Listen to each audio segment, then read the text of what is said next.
ಮಹಾಲಕ್ಷ್ಮಿ ಮದುವೆ ಸೋಮವಾರದಿಂದ ಶನಿವಾರ ಸಂಜೆ 6:30ಕ್ಕೆ ನಿಮ್ಮ ಸನ್ ಉದಯದಲ್ಲಿ.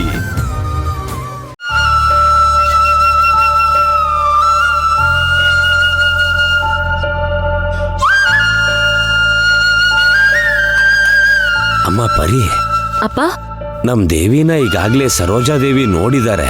ನಾಳೆ ಮತ್ತೆ ಅವರು ದೇವಿನ ನೋಡಿದ್ರೆ ಏನಾದ್ರೂ ತೊಂದರೆ ಆಗತ್ತೇನೋ ಅಂತ ಭಯ ಆಗ್ತಿದ್ಯಮ್ಮ.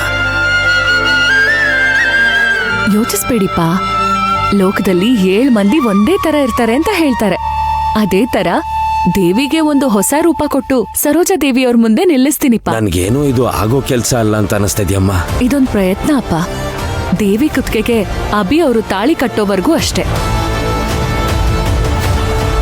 ಪರಿ, ನನ್ನ ಐಡಿಯಾ ಏನು ಅಂದ್ರೆ, ನಾವು ನಾಳೆನೆ ದೇವಿನ ಕರ್ಕೊಂಡೋಗಿ ಸರೋಜಾ ದೇವಿಗೆ ತೋರ್ಸೋದ್ ಬೇಡ. ಮೊದಲು ನಾವು ಹೋಗಿ ಸಂಬಂಧ ಮಾತಾಡೋಣ, ಆಮೇಲೆ ಸರಿಯಾದ ಸಮಯಕ್ಕೆ ದೇವಿನ ತೋರ್ಸೋಣ. ಅಂದ್ರೆ ಮೊದ್ಲು ನಾಳೆ ನೀವು, ಅಮ್ಮ, ಆಂಟಿ, ಅಂಕಲ್ ನಾವೆಲ್ಲ ಒಟ್ಟಿಗೆ ಹೋಗಿ ಮಾತಾಡೋಣ. ಅವರು ಕನ್ವಿನ್ಸ್ ಆಗ್ಲಿ, ಸಂಬಂಧ ಒಪ್ಕೊಳ್ಳಿ. ಆಮೇಲೆ ನಾನು ನನ್ನ ಪ್ಲಾನ್ನ ವರ್ಕೌಟ್ ಮಾಡ್ತೀನಿ. ಪರಿ, ಅದಕ್ಕೂ ಮುಂಚೆ ಅಭಿನ ಒಂದ್ಸಲ ಮೀಟ್ ಮಾಡಕ್ಕಾಗತ್ತಾ ಪರಿ? ಪ್ಲೀಸ್ ಕಣೆ. ಅಕ್ಕ, ಖಂಡಿತ ನೀನ್ ಅಭಿನ ನೋಡ್ಲೇಬೇಕಲ್ಲ. ನೀನ್ ಜೀವಂತವಾಗಿರೋ ವಿಷಯ ಅಭಿಗೆ ಗೊತ್ತಾಗ್ಲೇಬೇಕು. ಆಗ್ಲೇ ಅಭಿ ಮದ್ವೆ ಮಾಡ್ಕೊಳ್ಳೋಕೆ ಸ್ಟ್ರಾಂಗ್ ಆಗಿ ನಿಂತ್ಕೋತಾರೆ. ನಾನು ಅದಕ್ಕೆ ಏರ್ಪಾಡ್ ಮಾಡ್ತೀನಿ. ಈ ಪ್ಲಾನ್ ಚೆನ್ನಾಗೇ ಇದೆ ಪರಿ. ಗೋಕುಲ್ಲು ತಂಗಿನೂ ಒಂದ್ ಕಾರಲ್ಲಿ ಬರ್ಲಿ, ನೀನು, ನಾನು, ಕಾಮಾಕ್ಷಿ ಇನ್ನೊಂದು ಕಾರಲ್ಲಿ ಹೋಗೋಣ. ಹೇಗಾದ್ರೂ ಸರೋಜಾದೇವಿ ಹತ್ರ ಕನ್ವಿನ್ಸಿಂಗ್ ಆಗಿ ಮಾತಾಡಿ ನಿಶ್ಚಿತಾರ್ಥಕ್ಕೂ ಮದುವೆಗೂ ಒಪ್ಸಿದ್ರಾಯ್ತು. ಇದೆಲ್ಲ ರಿಸ್ಕ್ ಅಲ್ವಾಪ? ನೀವು ದೇವಿ ಅಂತ ನನ್ನ ಹೆಸರು ಹೇಳಿದ್ರೆ ಸರೋಜಾದೇವಿ ನಿಜವಾಗ್ಲೂ ಸಂದೇಹ ಪಡ್ತಾಳೆ. ಹೌದು, ಇನ್ಮೇಲೆ ನಿನ್ ಹೆಸರು ದೇವಿ ಅಲ್ಲಕ್ಕ, ಬೇರೆ ಒಂದು ಹೆಸರಿಡೋಣ. ಹೇ ಗೋಕುಲ್, ನಿನ್ನ ಮಗಳಿಗೆ ನೀನೇ ಒಂದು ಒಳ್ಳೆ ಹೆಸರಿಡೋ. ನನಗೆ ಒಬ್ಬಳು ಮಗಳು ಹುಟ್ಟಿದ್ದಿದ್ರೆ ಐಶ್ವರ್ಯ ಅನ್ನೋ ಹೆಸರಿಡೋಣ ಅಂತ ತುಂಬಾ ಆಸೆ ಇಟ್ಕೊಂಡಿದ್ದೆ. ಐಶ್ವರ್ಯ ಒಳ್ಳೆ ಹೆಸರು. ಓಕೆ, ಅದಕ್ಕೆ ಬೇಕಿರೋ ಪ್ರೂಫ್ ಎಲ್ಲ ನಾನು ಕ್ರಿಯೇಟ್ ಮಾಡ್ತೀನಿ.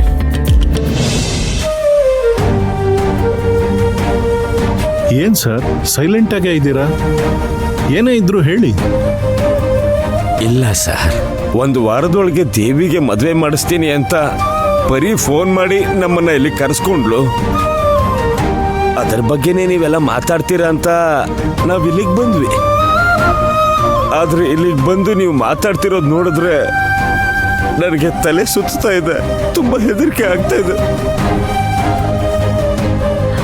ಅಪ್ಪ, ಇಲ್ಲಮ್ಮ, ಏನೋ ಹೊಸ ರೂಪ ಕೊಡ್ಬೇಕು ಅಂತಿದ್ದೀರಾ, ಹೊಸ ಹೆಸರು ಕೊಡ್ಬೇಕು ಅಂತಿದ್ದೀರಾ, ನನ್ಗೇನು ಅರ್ಥ ಆಗ್ತಿಲ್ಲಮ್ಮ. ಒಬ್ಬ ಅಪ್ಪ ಆಗಿ ನನ್ನ ಮಗಳ ಮದ್ವೆ ಹಿಂಗೆಲ್ಲ ಮಾಡ್ಬೇಕು ಅಂತ ನಾನು ತುಂಬಾ ಆಸೆ ಇಟ್ಕೊಂಡಿದ್ದೆ ಕಣಪ್ಪ.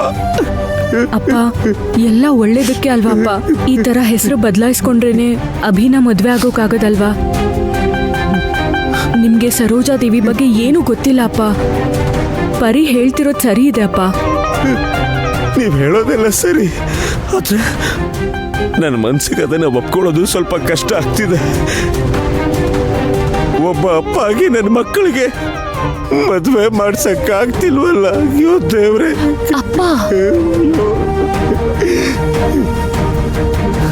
ವರದರಾಜ್ ಅವ್ರೆ, ನಿಮ್ ಫೀಲಿಂಗ್ಸ್ ನಮ್ಮೆಲ್ಲರಿಗೂ ಚೆನ್ನಾಗಿ ಅರ್ಥ ಆಗುತ್ತೆ.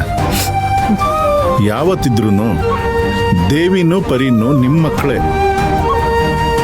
ಅದಕ್ಕೆ ಯಾವ ತಡೆನೂ ಯಾವತ್ತೂ ಬರಲ್ಲ. ಸರ್, ನೀವೇನು ತಲೆ ಕೆಡಿಸ್ಕೋಬೇಡಿ. ಇದು ಮುಳ್ಳನ್ನ ಮುಳ್ಳಿಂದ ತೆಗೆಯೋ ಪ್ರೋಸೆಸ್ ಅಷ್ಟೇ. ನೀವೆಲ್ಲ ಹೇಳೋದು ನೋಡಿದ್ರೆ ಸರೋಜಾದೇವಿ ತುಂಬಾ ಕೆಟ್ಟವಳು. ಅವಳನ್ನ ತಿದ್ದಬೇಕು ಅಂದ್ರೆ ಅವಳ ಹತ್ರ ಅವಳ ಭಾಷೆಯಲ್ಲಿ ಮಾತಾಡಿದ್ರೇನೆ ತಿದ್ದಕ್ಕಾಗೋದು ತಾನೇ? ಅಭಿಗೂ ದೇವಿಗೂ ಮದುವೆ ಮಾಡಿಸ್ತೀನಿ ಅಂತ ಹೇಳಿ ಹೊಟ್ಟೆಲಿರೋ ಮಗು ಸೇರಿ ಕೊಲ್ಲಕ್ ಟ್ರೈ ಮಾಡಿದಾಳೆ. ಇದಕ್ಕಿಂತ ನಂಬಿಕೆ ದ್ರೋಹ, ಒರಟುತನ ಲೋಕದಲ್ಲಿ ಬೇರೆ ಯಾವ್ದಾದ್ರು ಇದೆಯಾ ಅಣ್ಣ ಹೇಳಿ? ಇಂಥ ಕೆಟ್ಟ ಹೆಣ್ಮಕ್ಳಿಗೆ ಏಮಾರ್ಸೋದ್ರಲ್ಲಿ ತಪ್ಪೇ ಇಲ್ಲ ಅಣ್ಣ. ಅಪ್ಪ, ಸರೋಜಾ ದೇವಿ ಮೇಲೆ ಸೇಡ್ ತೀರಿಸ್ಕೊಳ್ಳೋದು 2ನೇ ಹಂತ. ಮೊದಲು ಅಭಿನೂ ದೇವಿನೂ ಒಂದ್ ಮಾಡ್ಬೇಕು ಅಪ್ಪ. ಹೌದಮ್ಮ. ಅದಕ್ಕೇನೆ ಇಷ್ಟು ಒಳ್ಳೆಯವರು ಎಲ್ಲ ಒಟ್ಟಾಗಿರೋದು. ಈ ನಾಟಕಕ್ಕೆ ನೀವು ಸ್ವಲ್ಪ ಸಪೋರ್ಟ್ ಮಾಡಿಪ್ಪ, ಪ್ಲೀಸ್ ಅಪ್ಪ. ಅಮ್ಮ